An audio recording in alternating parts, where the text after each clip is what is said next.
Hello, Metals 2 and 3 students. Today I'm going to be showing you in this video how to remove pitch from a vessel. So I'm going to be setting this aside so you can actually see maybe some of me, but right now I'm holding my camera in my hands because I just want you to get a look at my setup here. So I have this steel tripod and then it's sitting on my pitch bowl, and I've also got it in one of these soldering trays, which is really handy because I can rotate it around, which is going to make it easy when I'm using my heat gun to empty this vessel of pitch. And then I have my vessel, I wrapped some binding wire around the vessel and twisted it around. It's just steel wire. And then I twisted it around the edges of the tripod right here. So that's gonna hold it in place. While I'm working, I am going to wear some safety glasses and also just a pair of work gloves. My vessel seems pretty secure, but sometimes when the pitch starts to come out, it can sort of throw off the center of balance for my vessel right there. So just in case something falls over and I'm gonna have to catch something that's potentially hot and sticky, I'll have my safety gloves on that are protecting me. And like I said, I'm also gonna wear safety glasses just in case. Even a face shield would be good while I'm heating, and I'm really gonna overemphasize this, so sorry if I get really redundant, but it's very, very important for your safety. As I'm heating, I'm just going to be heating right here at the opening, and the pitch is gonna start coming out. I never wanna focus my heat up here while there's still pitch at the opening right there.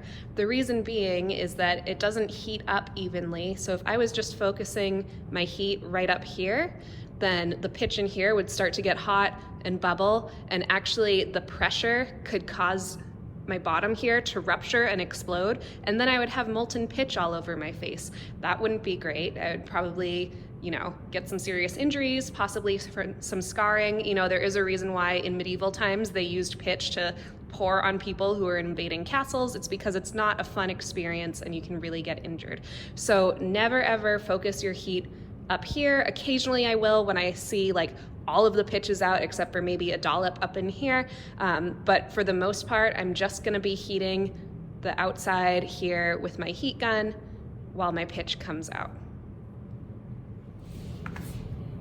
Hello, I'm ready to take this pitch out. I've got my safety glasses on and my safety gloves. I'm also in a well-ventilated area here in the metal studio. I'm not planning on heating the pitch up so much that it starts to burn, but still there can be fumes, so you want to make sure that you're in a space with a lot of ventilation. So I'm going to turn my heating gun up on high. And like I said, I'm just focusing my heating gun on the outside here of my vessel, right at the opening. Again, I know I might sound redundant, but you never want to heat up here with your heat gun because of that risk of the pressure building up and the vessel exploding. I wasn't there, but I guess somebody, a few years before I was in grad school, somebody had been doing this and they heated it up all wrong and their vessel just totally exploded with pitch, got all over their face. They had third-degree burns or something like that, and it was just not great because, this gets hot. It's never good to touch something that's really hot, but also it's sticky, so it stays on you and it's hard to remove. So again, even if this takes a long time, and it'll probably take a few minutes, probably even more if you've got a bigger vessel, but you just want to be really patient with it.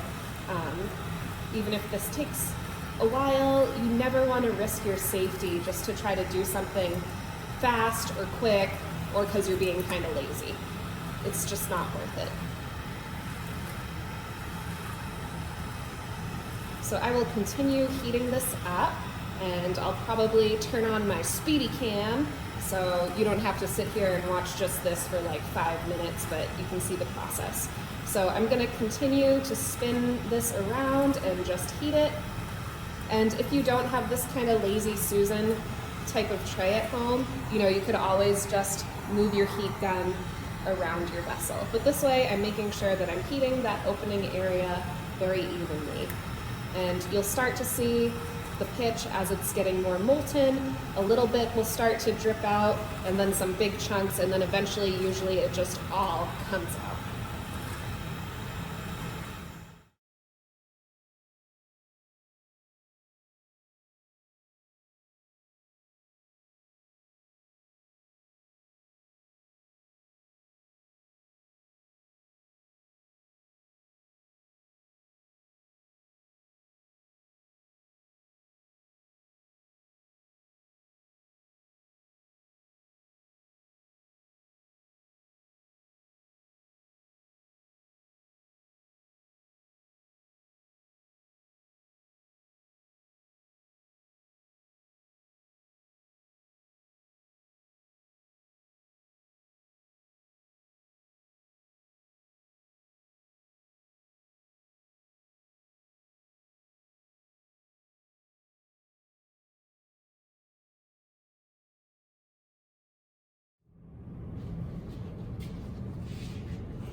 So you can see that most of the pitch is out. I still have a little bit on the inside there. This is kind of warm, so I'm just gonna, but it's okay for me to handle it while I'm wearing my safety gloves. So I'm just gonna take my little pitch knife, and kind of like yesterday when I was getting these little dollops of pitch, I've got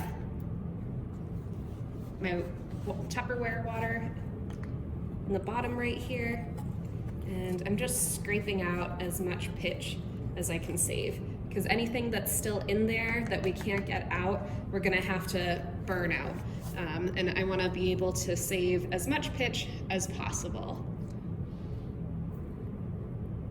so that none of it goes to waste, or as little as possible goes to waste.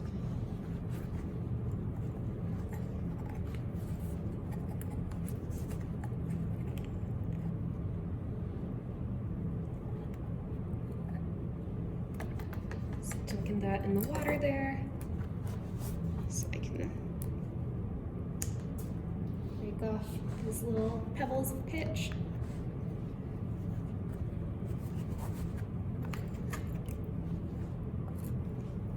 And again, remember, I know I keep saying it, but this is hot, so you don't want to grab this with bare hands. I even let this cool off a little bit, because even with my safety gloves, I could still feel it was really hot through there, and so you don't want to burn yourself whether you're wearing safety gloves or not.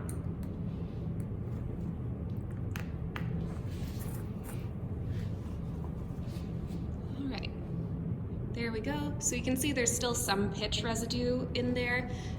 The rest of that I'm gonna have to take off. Now there are two ways that I can do that. I can either burn it off entirely when I anneal, which is fine. You just want to make sure that you have a ventilated area, because the excess pitch is going to want to smoke everywhere. Another thing that I could do is I could fill this with isopropyl alcohol for maybe a few hours, maybe even overnight, and that kind of dissolves all of the pitch that's in there. And then I could heat it with my torch to anneal it.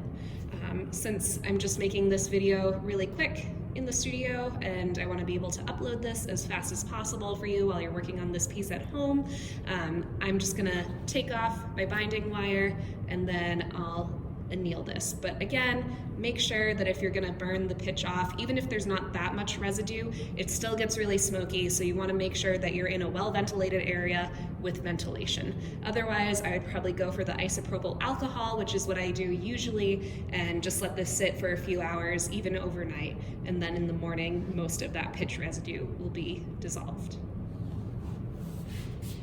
I'm all set to start annealing my vessel. I'm wearing safety glasses, which of course is always a good idea whenever you're handling a torch. If you have long hair, make sure you've got it pulled back. And I also want to wear my safety glasses, not just because it's a good habit to do, but also because even though there's just a little bit of pitch residue in here, I don't want to risk it flying into like my eye or my face, because I don't want anything hot and sticky attaching it to myself and hurting me. And as you can see, I'm by the vent right here. So I'll light up my torch, and I'm just gonna anneal this like I normally would. And as I anneal, most of that pitch should burn off. If it doesn't, I'll just keep heating it a little longer. You know, this is copper, it really loves heat. It's pretty hard to melt copper with this torch, so I'm not worried about that.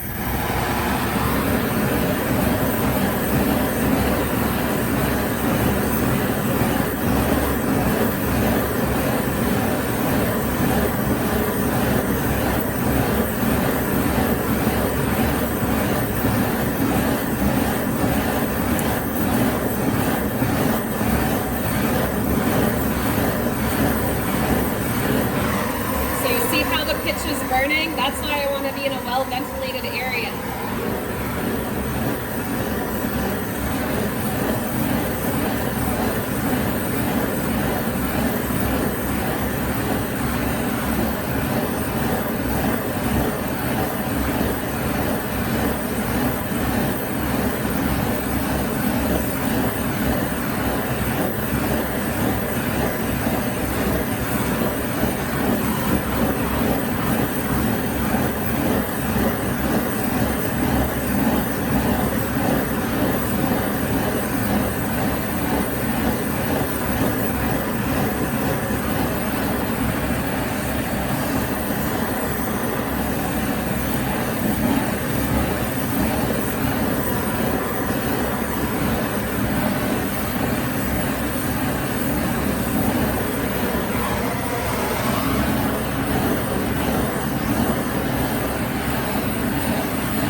Right, you can see how it's smoking, how the flame has gone out. So the pitch should be pretty much burnt. I'm just gonna let this sit for a little bit until it cools. Then I'll quench it in water, and then I'm just gonna grab my tripod so you can see. You can sort of see how there's that kind of ashy burnt pitch on the inside there. I'm gonna try to scrub as much of that off as possible before pickling it. It doesn't ruin the pickle or anything, but it can just make it get kind of cloudy and murky. So I wanna scrub as much of that off as possible before I pickle. And then if it turns out that I really need, like I still have some chunks of pitch that weren't burnt, you know, I could just heat this up all over again. And again, I really want to emphasize, you never want to be lazy with this whole process. I know that it can take a little while to fill your vessel with pitch, to take the pitch out, but you would never, ever, ever want to anneal this while this was still full of pitch, because you're definitely going to hurt yourself that way. You know, the pitch, if it heated up, well, it would heat up too much, and all of that pressure would just cause it to explode everywhere, and then you would get some severe burns, possibly even worse. So always have your safety in mind. You never want to heat up pitch while it's full in your vessel. You know, burning off a little bit like that is safe, but still it can sort of sputter and go places. You saw how it smoked all over the place. So again, I just really want to emphasize, be safe and take your time throughout this whole process, just for your own health and safety. And then after I have this pickled, the inside is nice and clean, so there's no pitch residue whatsoever, I would start the whole process all over again. So I would scrape up my little nuggets of pitch, put them in there, let it cool once it was full, do some more chasing and repoussé, and then, continue the process as needed until your vessel is chased as much as you want it to be. So I'm still gonna work on this a little bit more so that I get it to the point where it's chased, so then I can show you how to do some planishing with the pitch inside. All right, so I hope you enjoyed this video, and I will see you in the next one.